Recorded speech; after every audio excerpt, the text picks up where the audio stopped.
getting lost in a hotel. It's like a maze in this building.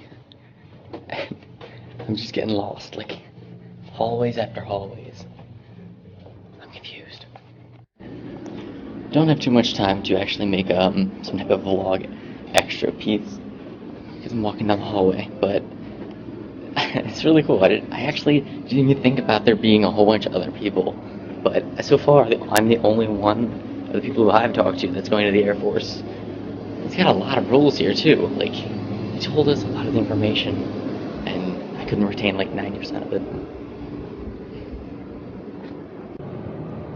Alright, I could be cut off at any time right now because I'm in this very small game room, which has like 5 things to pick from, and 2 of them are turned off, or just dead, I don't know.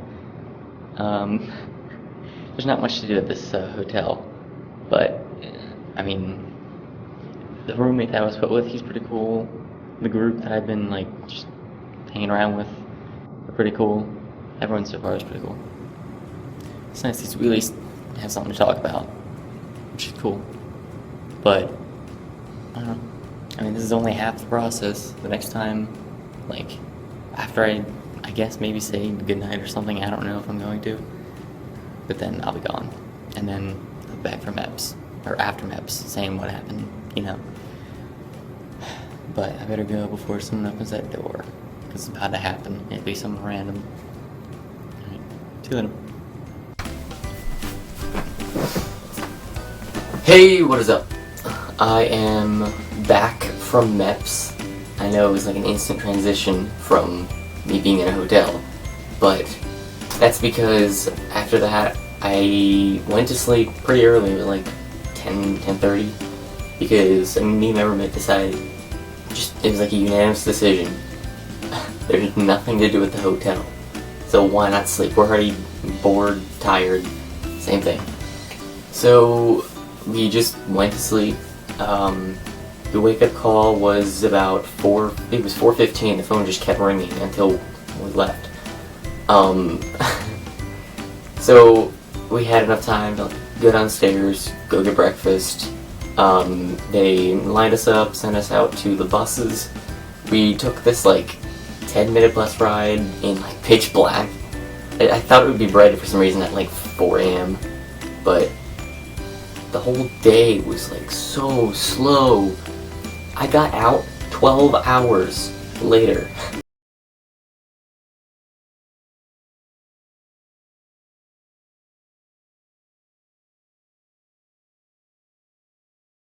So, I remember looking at the time so I could just say, like, with good confidence, decent, I don't know, where I was at about what time. So I remember after getting our stickers and whatnot, have our, all of our papers that they give us for the doctors to fill out at each, like, station, then we would line up and just stand there silently. Just line up, wait for the next person, and then keep moving forward until it's your turn. I never even got to the point where it was my turn because some lady walked by and said, "From you and everyone back, keep going, like, go this way now." And I just had to follow that line now. We went to this briefing room. She told us about a lot of stuff. I made the mistake of when she was telling us a couple of the papers, like, she would just pick up a paper and say, "The one that has this written on it. Take this, put it down. We're making a file. Next one, next one, next one, next one, next one." There's one that said request for examination, and there's another one that says report of examination. Do which one she tells you. I think it's report of. Like, all we need to know is the report, not a request for the report. But, oh my god, I got the wrong one in there.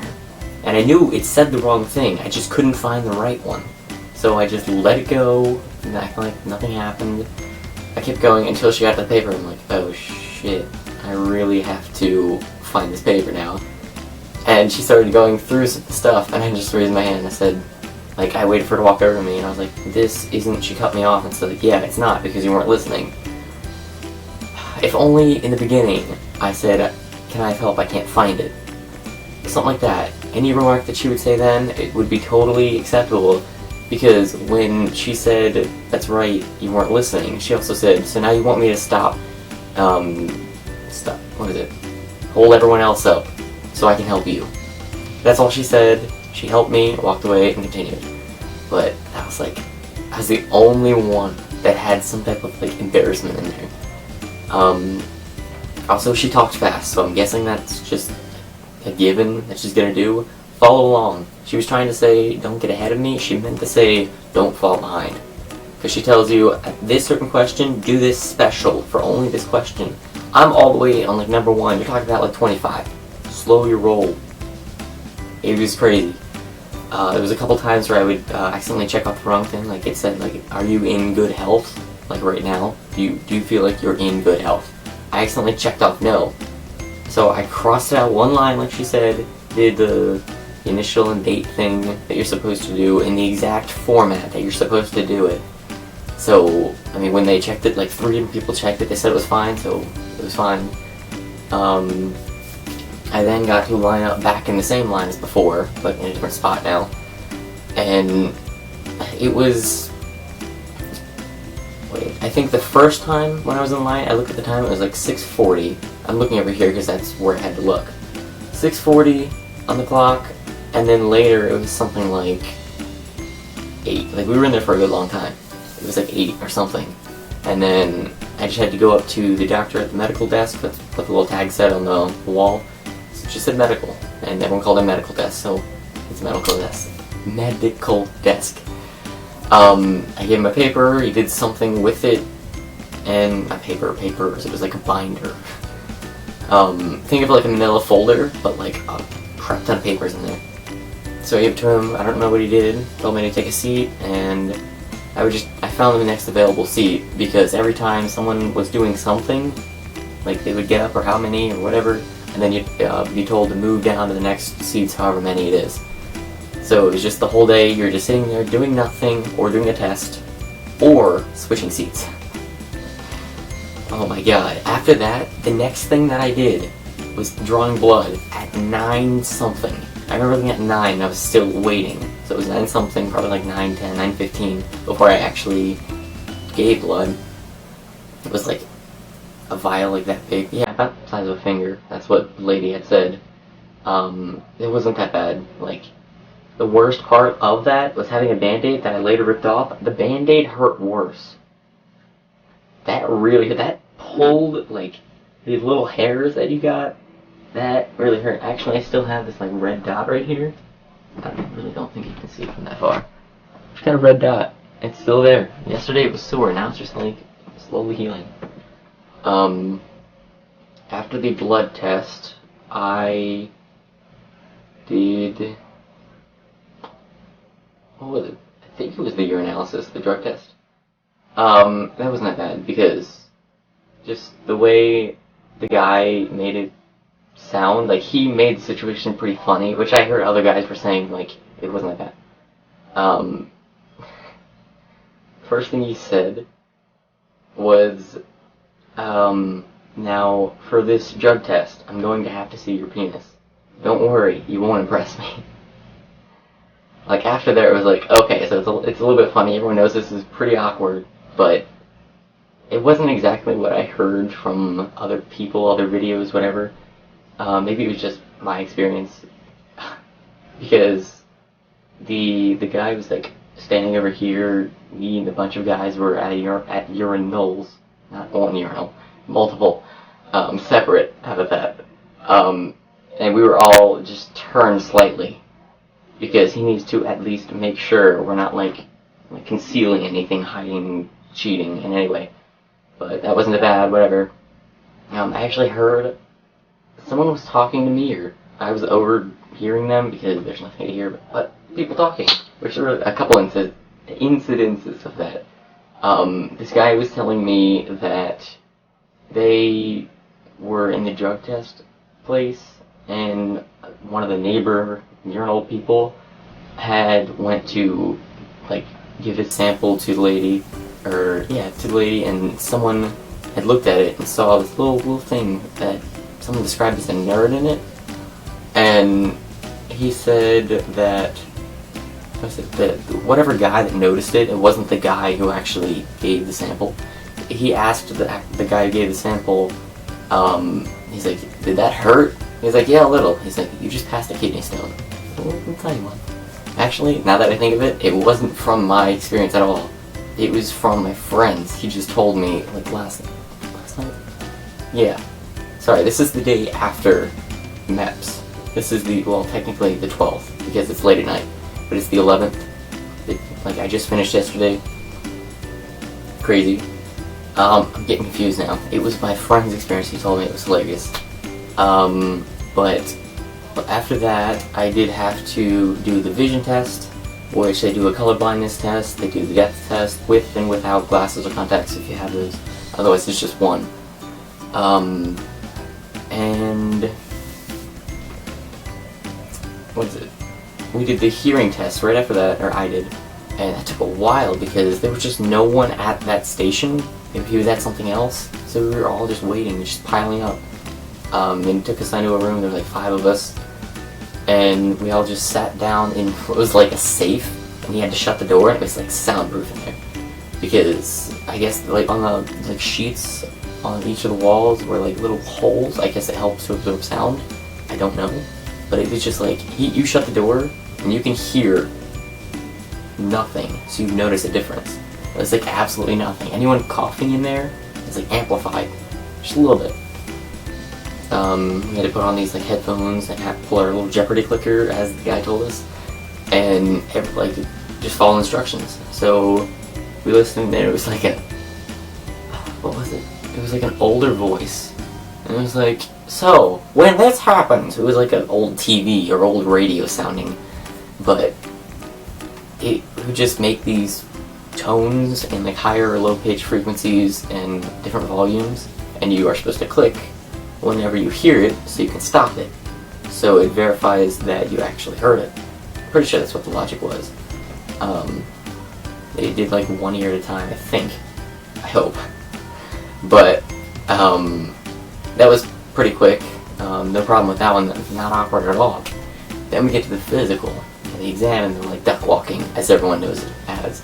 So I had to go into the room, and right when I got in, the first thing that is said to me and the other guys walking in behind me is, take off your clothes down to your underwear and hang on the hooks. That's it. I was like, oh, okay. I just didn't want to be the odd one out and feel awkward about it, so I just went for it. I mean, it's gonna happen to everyone else, whatever, just let it happen. It's only slightly awkward, but because everyone else was in the same awkward situation, it kind of toned it down a bit. I don't know. The guy put on a video for everyone that was just bored, not doing anything, while other people like were one at a time getting blood pressure, height, weight.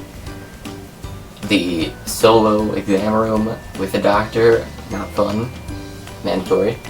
And then he had us, after we were all like done in the solo room or whatever, with one doctor, then we were with another guy who was telling us to look at the wall, and there's like this list of like 50 different, not 50, I'll say like 30 different things. It just described exactly what we had to do. He's telling us to do things like have our wrists up, down, like just like in circles, whatever. He did the same thing with ankles. He told us to like have our leg up and like pop down, is what he was describing it as. And I didn't have any issue at all, but other guys apparently didn't understand certain things, which I don't know how they didn't understand it. It was like simple. He was describing it as he was doing it, but he was describing it 3 times. He would say it, do it, say it, do it, say it, and do it. It's like, how do you not get it after these couple of times? I don't know. Maybe he just couldn't do it, but I mean, eventually he did it well enough to where the doctor said, okay, you're fine. Weird duck walk. I actually, because we were so close, I guess there were like 1 or 2 more guys in the line than there should have been, because there were numbers, and there's like numbers up to 8 or something. There were like 10 of us, so it was like limited room, and we have to like, we have to like squat and they have to make sure that we're on our toes and not our whole foot or on our heel or anything like that. Why would you be on your heel? And keep our hands like this, so you're a duck. And you have to like, they said displace your weight, or like shift your weight, that's what they said. From one leg, heel to toe, the next one, like swivel on that foot, heel to toe, the next one, just keep going. I had like bumped into two guys, so I just like slowed down, just waited, and then I carried on, so I didn't have to keep hitting them. That was weird. After that, because I have a chest deformation, it's not terrible, like I'm not gonna die. I was born with it. It's called pectus carinatum. It's where the chest is like, the normal chest is like this. My chest is like this. Like, when I was born, it was like a point, just slightly. But I noticed it, and it bothered me. So I had this brace thing put on it, and it like made it look flatter and more normal. So now people wouldn't question me as much. But the guy could tell because it's not perfect. You can definitely tell there's something different about me. And he's like, right away, he's like, you know you're gonna have to get an x-ray because of that. Because he pointed at my chest. And I was like, oh, I am? He's like, yeah.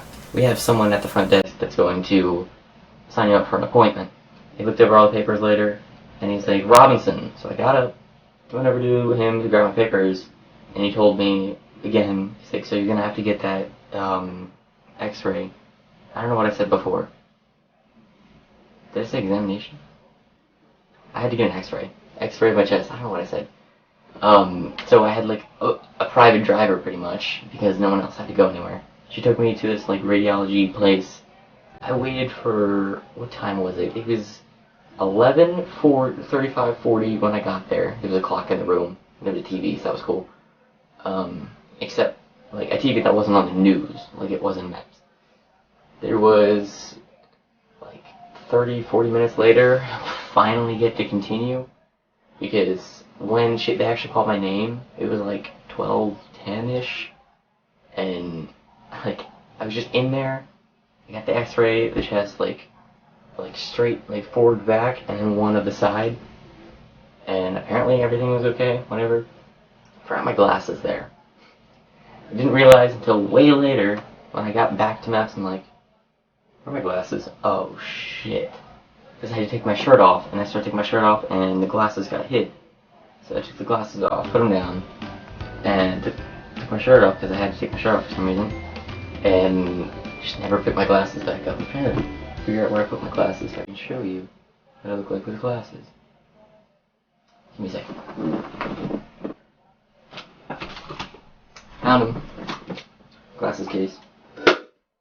They told me to bring these because I needed them for an examination, which I actually know why.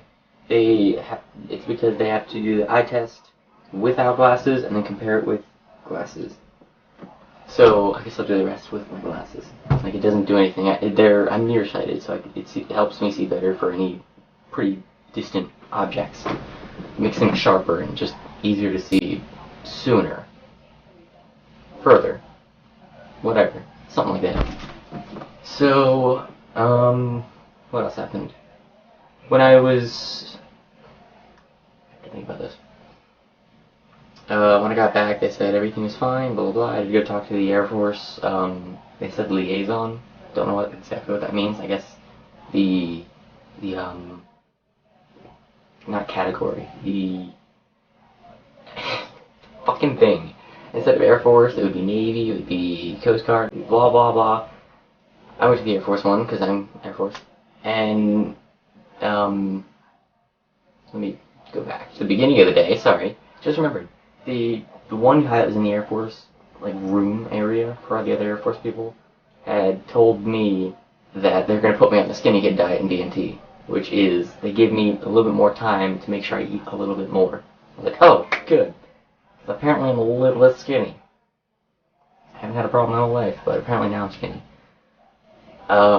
Which brings me back to when the guy took my weight back at the physical, like, way later in the day.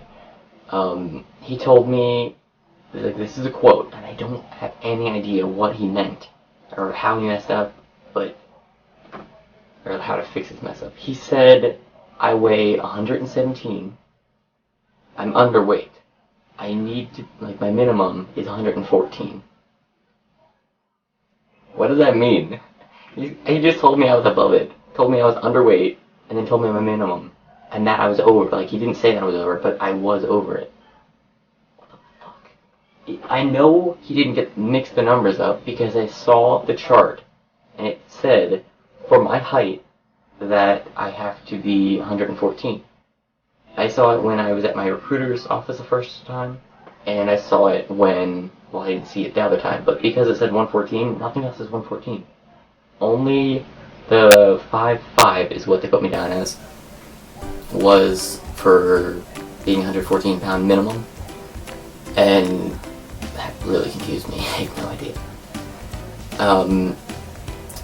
There were a couple times I thought it was pretty funny when I was there for, like, just when I was sitting in line, just hearing a couple people talking. There was a girl that was walking around the water fountain a couple times, like, she kept getting back up, and she was talking to another girl, like, right next to the water fountain, and, like, again, I was just eavesdropping because there's nothing else to do. You also can't stop yourself. You hear something, you start to listen. You want to make sure they're not trying to call your name, even though I knew it was just.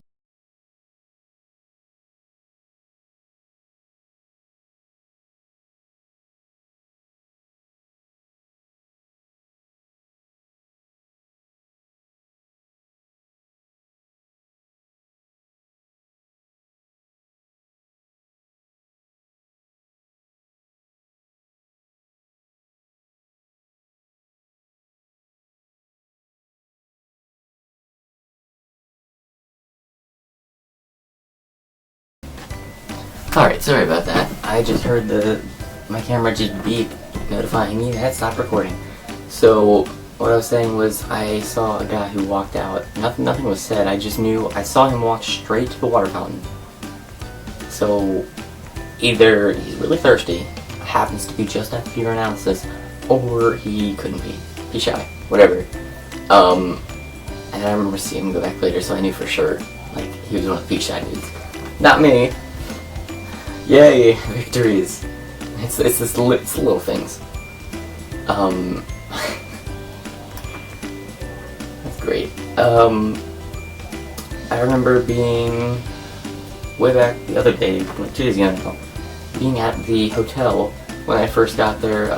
The second clip that you saw. The first clip was just before I got to the room, right where all the other people are from military, and the guy, like, checking us in, telling us what's what. And then the second video was just after, right? I believe so. Whatever it was, whenever I did those, I was, like, split up from either the group or anyone. Like, I was completely alone because I didn't want people to feel weird. I was trying to do it whenever I was just perfectly alone, like, alone now. But what I was saying is gone from my memory. I suppose. Alright. This is going to turn into a ramble if I keep going. But this, I'm pretty sure, is 100% done. Everything that happened at MEPS. Other than, at the end, I was able to swear in for DEP, Delayed Entry Program. And my parents were actually there, so they got to take pictures. I'll include a picture. I don't have it yet, but by the time you watch this, I will. And it's right here. So, with that picture, it shows you all the other people in that little group, like the last swearing of the day, I believe. And the 3 in the back, like, one row, the person all the way over here, the next row, the person all the way over here, the next row. The 3 in a row. They were all Coast Guard. Just fun fact. Apparently Pennsylvania, West Virginia. I remember. Because they had a separate swear-in as well. So they got to do, or had to do, got to do one of those. They had done 2 swear-ins. But I was saying they were up there, 2 reasons. They wanted to see me swear in, and they were already up there. They stayed the night at the hotel with me. Well, in the hotel, not with me. But they were there because it's like an hour and a half, hour 45 minutes away from my house to MEPS. so it was kind of like out of the way to just take a trip. It was much easier, I guess, to just stay the night, and then the next day, ta-da, we're already here.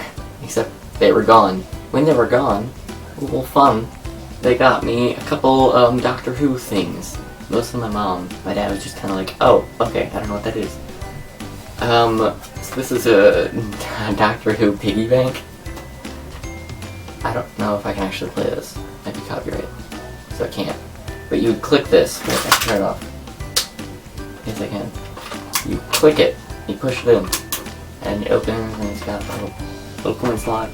I got a mug. TARDIS mug, which is awesome. Been using it for hot chocolate because I don't drink coffee. I'm not a doctor. And on my sleeves, which is on my Air Force lanyard, also I have an Air Force shirt. Hell yeah. Air Force water bottle, Air Force book bag, Air Force, don't know what to call that, towel thing. I got a keychain TARDIS. So, yeah. Pretty badass. Don't exactly remember what I was saying. Yeah, so my parents were with me. They got me a couple things just for fun, whatever. It was pretty cool because I didn't expect all 3 things. I didn't know there were 3, and I didn't expect everything to be Doctor Who related, and I didn't expect them all to be a TARDIS in some way or another. So I have 3 TARDISes. Well, 4. 1 on a shirt. It's just a picture of the shirt. Picture of the TARDIS on the shirt. So I'm done here because I'm going to drag this on forever, and I'm definitely going to be doing a little bit of cutting in this, but yeah. Hope you enjoyed the random music that I decided to apply to the background of this slightly. If you can't tell, sorry. I definitely mean to add it. And check out my other videos. It's about my entire process, and I plan to continue doing these throughout my process and while at my base. Air Force is in place. And tech school. And expect things like, I'll definitely have to do update depth videos. I'll be possibly recording at one of my depth meets or my PT meets, which are 2 separate things. And BMT videos, stuff like that. Like, I'm gonna do all that stuff. And I've already gotten ASVAB, I've already gotten like 10 videos, I think, something like that. But, yeah, before I keep going, see you later. Bye.